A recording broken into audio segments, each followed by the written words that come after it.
Bienvenidos a un nuevo Cartas sobre la Mesa desde casa en medio del confinamiento que tenemos todos a nivel mundial por la crisis del coronavirus. Hoy vamos a estar hablando sobre Ecuador porque este país se ha convertido en el segundo con el mayor número de contagios en toda América Latina, lo que además es un gran problema cuando consideras que el primer país es Brasil, que tiene una población obviamente muchísimo mayor a la de Ecuador. Pero para eso nos vamos a ir en línea para conversar con nuestros invitados del día de hoy.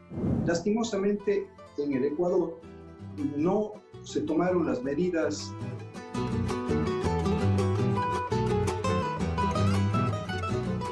necesarias a partir de la experiencia de los países. Tenemos datos por todos lados, tenemos una descoordinación entre el gobierno central y los gobiernos locales.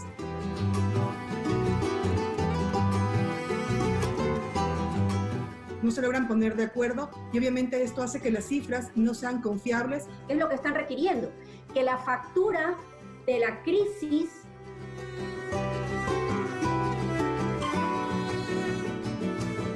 hoy mismo la paguen los que más recursos tienen.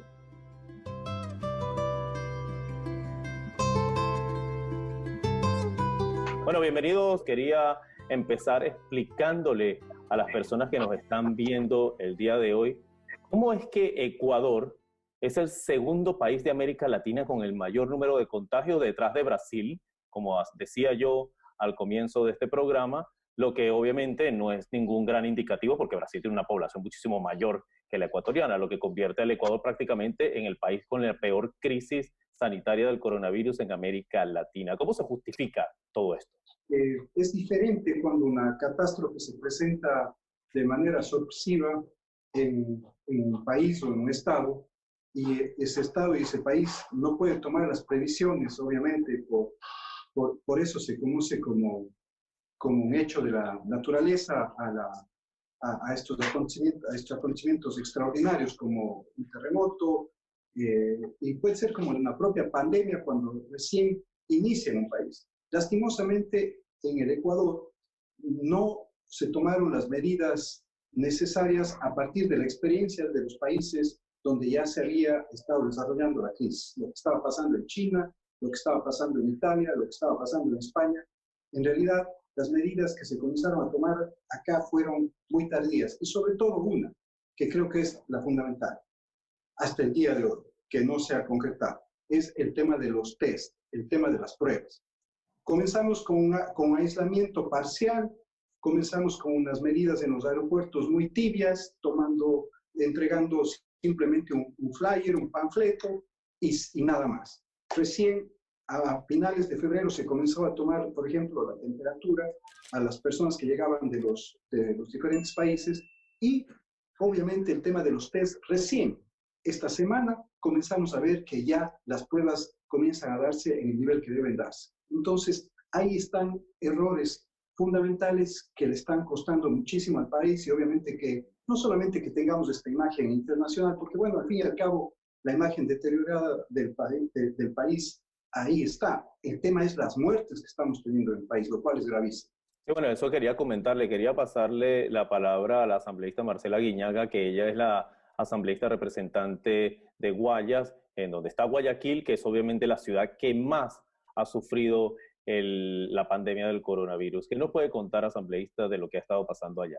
Yo creo esto, Luis, que es una suerte de muchas acciones descoordinadas desde el gobierno central con el gobierno local, así como mucha improvisación y, bueno, la saturación de toda nuestra red de salud pública ante una crisis que el mundo ya venía anunciando. Recordemos que la OMS dio con bastante anticipación la alerta para que los países tomen medidas. En el caso de Guayaquil, se permitieron hacer eventos públicos como un partido de fútbol, donde existieron más de 20.000 personas que fueron o asistieron a este evento público, cuando ya teníamos y se había detectado en esta ciudad el primer caso importado de una ecuatoriana que venía de España.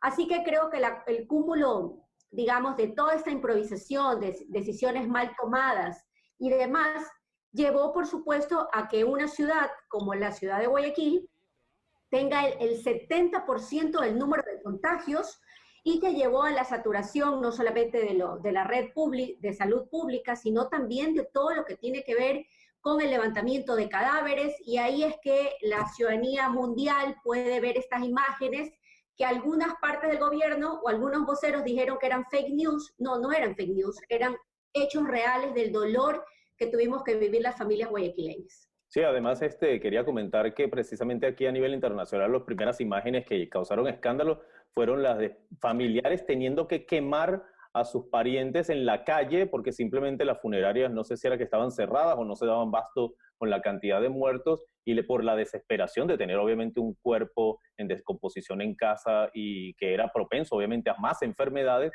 tuvieron que tomar una determinación que es terrible. Bueno, justamente esa imagen me parece que fue en su momento rechazada por el gobierno diciendo que no era, digamos, la quema de un cadáver, pero lo que sí es cierto es que los cadáveres estaban en la calle. Lo que sí es cierto es que las familias en la desesperación tuvieron que envolver a sus seres queridos en fundas plásticas y dejarlos y pedir por más de 72 horas que el gobierno los retire. Sí, eso sí sucedió. Y lamentablemente estas imágenes recorrieron el mundo entero. Y Patricia, por ejemplo, se ha venido discutiendo mucho que los números hasta el momento, algunos acusan al gobierno de estar mintiendo sobre los números exactos de contagios, de muertes. Como decía el asambleísta Serrano, también hay un problema con las pruebas, con los test, por lo consiguiente también se hace difícil saber quién está o quién no está. ¿Qué es exactamente lo que está pasando con todas las cifras allá? Bueno, en realidad lo que ha pasado es que también, aparte de lo que han dicho los asambleístas, ha habido una crisis de comunicación muy grave dentro del manejo de esta situación, ya que tenemos datos por todos lados, tenemos una descoordinación entre el gobierno central y los gobiernos locales, no se logran poner de acuerdo y obviamente esto hace que las cifras no sean confiables, que se cause mucha desconfianza de la ciudadanía hacia lo que el gobierno está diciendo. Yo creo que la crisis de comunicación ha marcado algo muy importante en esta crisis sanitaria, ya que hemos visto cómo la gente ya no cree, no es simplemente llenarnos de cadenas nacionales y darnos información, sino de que esa información que nos están dando la ciudadanía la crea y sepa que es real, lo cual obviamente no está pasando. Lo que tú decías hace un momento, ¿cómo puede ser que de un día, de la mañana a la tarde, doblemos los casos o doblemos las cifras de personas infectadas? Obviamente entendemos que es por la falta de test, pero no podemos jugar de esa manera con las cifras porque causamos desconfianza e incertidumbre en la ciudadanía y creo que la principal o lo más importante de la comunicación es la transparencia y hablar siempre con la verdad a la gente. Incluso yo hacía el comentario que hace una semana veía yo precisamente los números, las estadísticas, las barras sobre la curva en Ecuador y hubo un día la barra subió a casi 10.000, 11.000 infectados en un día. Yo, esto no puede ser normal, algo está pasando aquí. ¿Qué fue lo que pasó? No puede ser que un día hubo 11.000 infectados. Pero claro, definitivamente un error lleva a otro error. Es decir, el gobierno, en lugar de haberse preocupado de comenzar a hablar de fake news y todo esto, debía preocuparse de lo que estaba pasando en el territorio. En el Ecuador se está planteando que necesitamos hacer 11.000 pruebas, Luis, diarias, para llegar al 1.000.000 de pruebas. Entonces, si nuestro rato tenemos solamente 56.000 pruebas oficialmente que se han concretado, ¿no es cierto? Entonces, si no hacemos esas 11.000 pruebas, ¿cómo vamos a poder dar el siguiente paso en el tema de la información? Si no sabemos cuántos muertos existen relacionados al COVID, ya sabemos que hay muertos que se les puede catalogar como muertos con COVID a aquellos que se les ha realizado el test. Pero hay una cantidad de muertos que se habla por problemas respiratorios, de neumonía. En esto tenemos que ser sinceros, en esto tenemos que transparentar para generar confianza en los ciudadanos. Si no hacemos eso, simplemente vamos a una siguiente catástrofe. Además, ya se está hablando, por cierto, que el 4 de mayo el gobierno ha planteado este fin de semana que van a pasar del aislamiento al distanciamiento social, que es este famoso estar a 2 metros de distancia de las demás personas, llevar mascarilla. Si no se saben si no se tienen ni los números, ¿es prudente pasar al distanciamiento nada más? El alcalde de Quito ha pedido que por favor esta medida no se aplique a Quito actualmente porque ellos apenas están tratando de lidiar precisamente con esta situación. En el caso de Guayaquil, ha sido una ciudad que ha sido bastante complicado mantener la disciplina por una simple razón, no porque los guayaquileños seamos malas personas o indisciplinados, como nos ha dicho el gobierno más de una vez, porque la lógica de convivencia en una ciudad que tiene una temperatura sumamente alta es distinta de otras ciudades del país. Además que la economía de subsistencia hoy ciertamente ha impedido que las familias tengan ingresos en sus hogares. Por lo tanto, medidas de protección social con las cuales debió llegar el gobierno, como entrega de kits alimenticios, más allá de un bono de $60, que lo que hizo fue generar colas enormes fuera de los bancos públicos, nos parece que era la medida necesaria para poder mantener a las familias dentro de casa. Hoy eso no ha sucedido. Hoy tenemos vendedores ambulantes ya en muchas partes de nuestra ciudad, y ahí es mi pregunta: si los científicos, los académicos y los expertos dicen que todavía no estamos listos para pasar del aislamiento al distanciamiento, pregunto yo cómo se va a enfrentar en ciudades como esta. Claro, pero otro de los temas que se ha discutido en todas partes del mundo es el de la economía. Muchos países priorizan la economía sobre la salud o viceversa, o no digamos que priorizan, pero se preocupan más por cuáles van a ser los efectos económicos de esta pandemia. En el caso de Ecuador, que obviamente en los últimos años ha venido decreciendo a raíz de muchas medidas económicas que ahorita no vamos a discutir, ¿qué va a pasar? ¿Qué es lo que está pasando con la economía ecuatoriana, sobre todo cuando se vendió públicamente que el gobierno ecuatoriano incluso pagó una deuda externa de más de $300 millones en medio de la pandemia? ¿Esto quién me lo quiere explicar?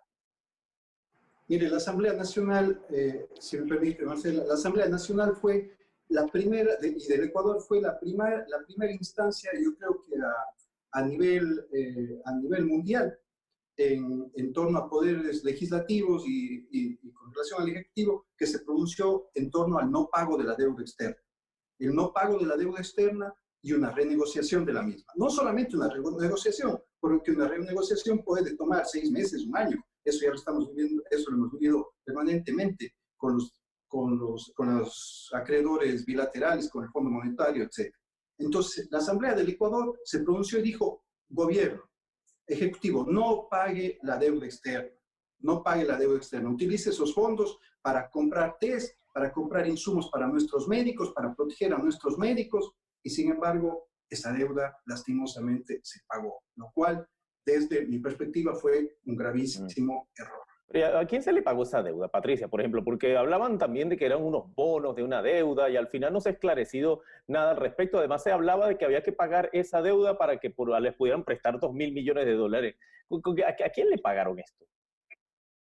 Bueno, no solamente que no se ha esclarecido quiénes son los beneficiarios de este pago millonario que nos dejó realmente indefensos ante una crisis tan grave como esta, sino que también se han ido develando otras verdades ocultas, como que también no solo se pagó ese dinero, sino también los intereses de los tenedores de bonos. En la Asamblea Nacional compareció el ministro de Economía en las semanas anteriores, pero realmente dio respuestas bastante esquivas a las preguntas que los asambleístas hacían de una manera muy acertada, pidiendo la lista de estos tenedores de bonos, cosa que el ministro dijo incluso que podían ir a averiguar en una página web. A mí me parece una falta de respeto a la primera función del Estado al no darles una respuesta concreta para saber a quién estamos pagando realmente las deudas.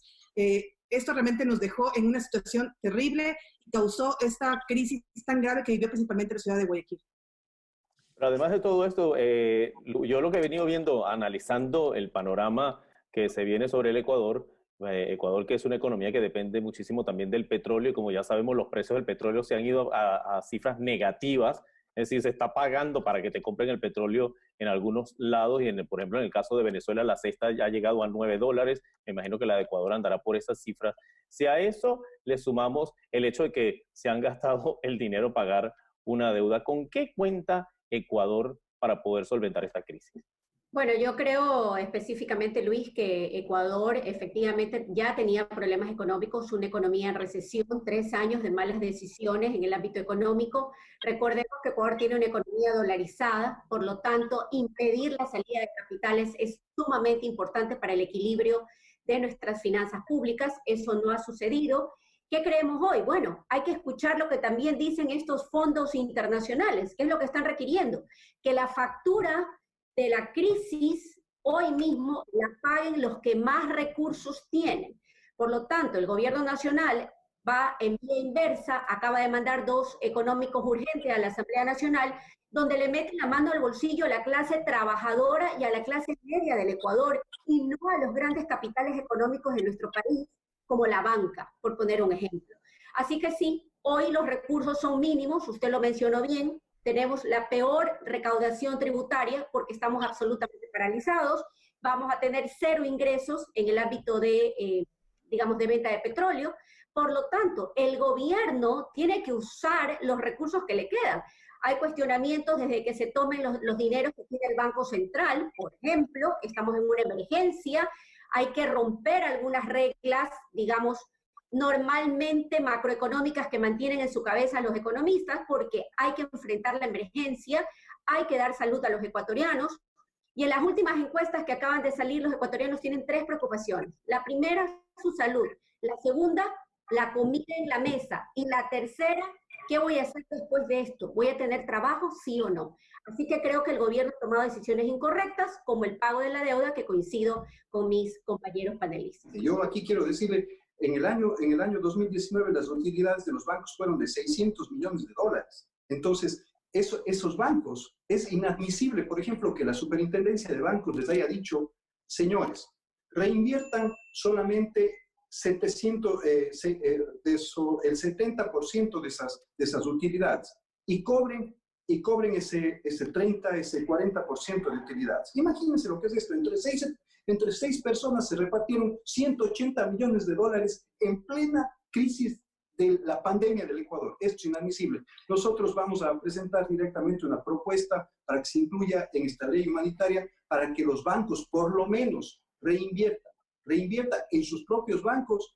el 100% de las utilidades, porque es inadmisible que mientras el Ecuador está requiriendo de recursos y de liquidez, obviamente esos dineros se estén llevando fuera del país para alimentar una cuenta de ahorros o una cuenta corriente de tal o cual persona. Además que quería acotar, y ustedes me corregirán si estoy equivocado, pero por lo que entiendo, siendo Ecuador una economía dolarizada, ustedes no pueden hacer como está pasando en Europa, en Alemania, en los mismos Estados Unidos, que es venir a imprimir dinero desde el Banco Central para inyectar que en la economía. Ustedes no pueden hacer eso porque ustedes no imprimen dólares. Eso pasa solamente en la Reserva Federal de los Estados Unidos.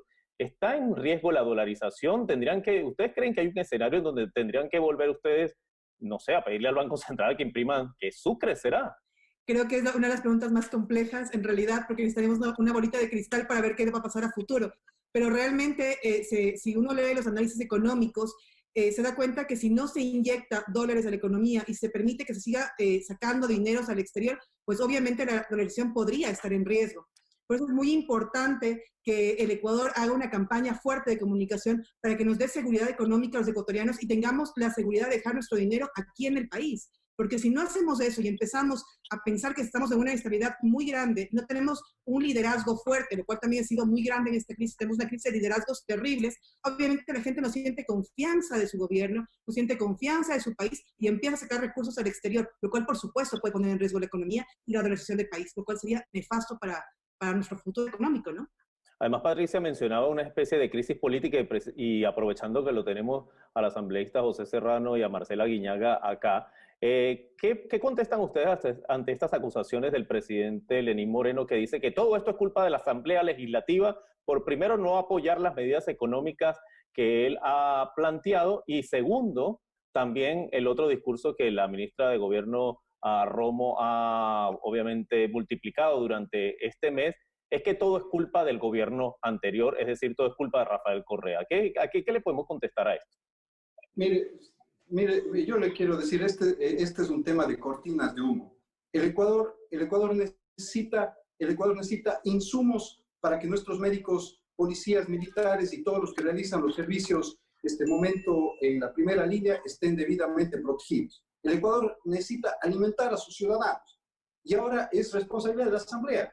Eso simplemente es una cortina de humo. una cortina de humo que se plantea incluso a través de este anuncio de una posible muerte cruzada. Aquí estamos. Yo no creo que ninguno de nuestras colegas esté diciendo no, que le tiene miedo a la muerte cruzada y hay que quedarse callados.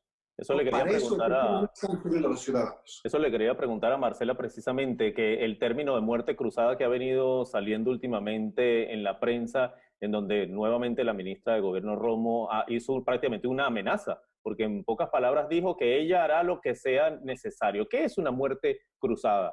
Bueno, la muerte cruzada así se la conoce doctrinariamente, pero es una figura constitucional que tiene nuestra norma jerárquica superior desde el año 2008 que permite equilibrar las fuerzas cuando hay grave crisis o conmoción interna en un país y otras causales, para equilibrar las fuerzas entre las dos funciones del Estado en un momento de crisis de gobernabilidad.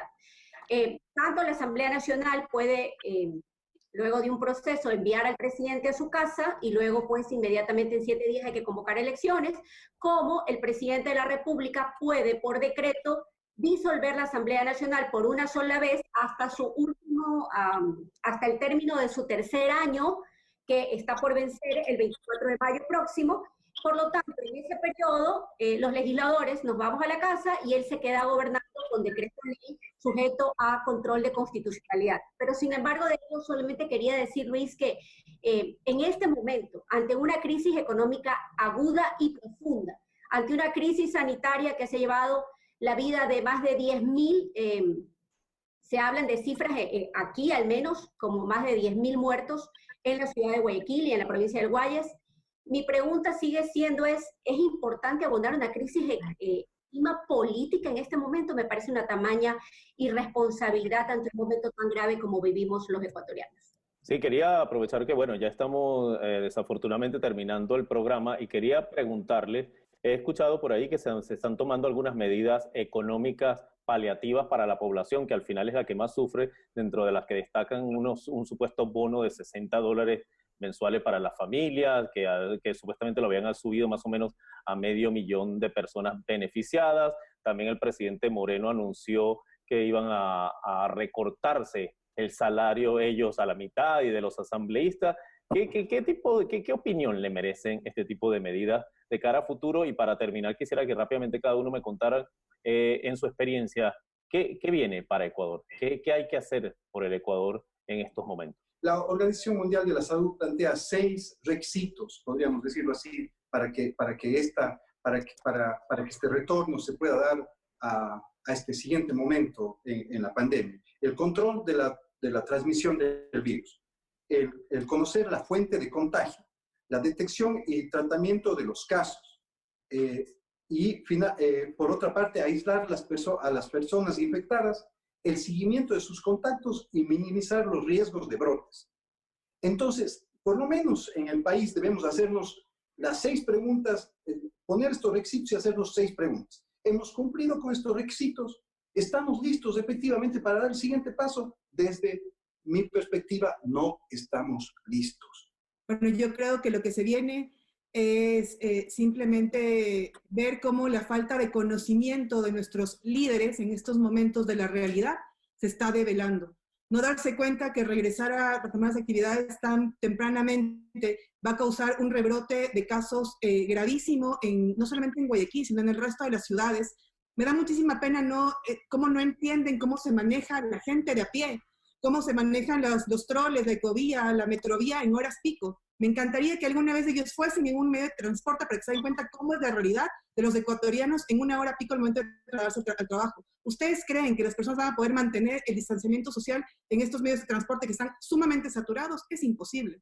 ¿Creen que un transportista público de un bus urbano va a poder transportar a la gente con la mitad de la capacidad? Simplemente la economía no le va a alcanzar para ello. Me da muchísima tristeza como estos líderes, que realmente la palabra les queda un poco grandes, no tienen realmente el conocimiento de cuál es la realidad de la gente de a pie y siguen metiendo de la mano a los bolsillos a la clase media, que es la que está manteniendo a flote la economía del país. Desde la Asamblea Nacional no apoyaremos proyectos que le toque el bolsillo a los más pobres de nuestro país y obviamente a la clase media.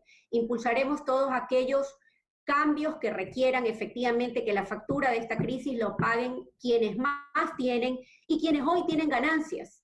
que hay algunos sectores que sí están teniendo ganancias y que pueden tener liquidez. Así que también a proteger los trabajos y los empleos de los cientos de ecuatorianos que hoy tienen esta preocupación enorme si van a ser despedidos o no. Por lo tanto, ¿nos toca arrimar el hombro? Sí. Nos toca pensar en las grandes mayorías y sobre todo en las grandes mayorías hacer que ellos tengan acceso a la salud, al alimento y por supuesto Bueno, José, Patricia, Marcela, muchísimas gracias por haberse acercado hoy a sus pantallas para conversar con nosotros y todos los que nos ven por aquí por Carta sobre la Mesa sobre esta situación en el Ecuador y bueno, la mejor de las suertes de cara al futuro. Quedaremos entonces pendientes para ver cuáles van a ser las medidas que se van a tomar en Ecuador en los próximos días, sobre todo ya, como hemos explicado en el programa, siendo Ecuador el país que por el número de habitantes es el más afectado por la crisis del coronavirus en toda América Latina. Yo, mientras tanto, los espero en un próximo Cartas sobre la Mesa la próxima semana.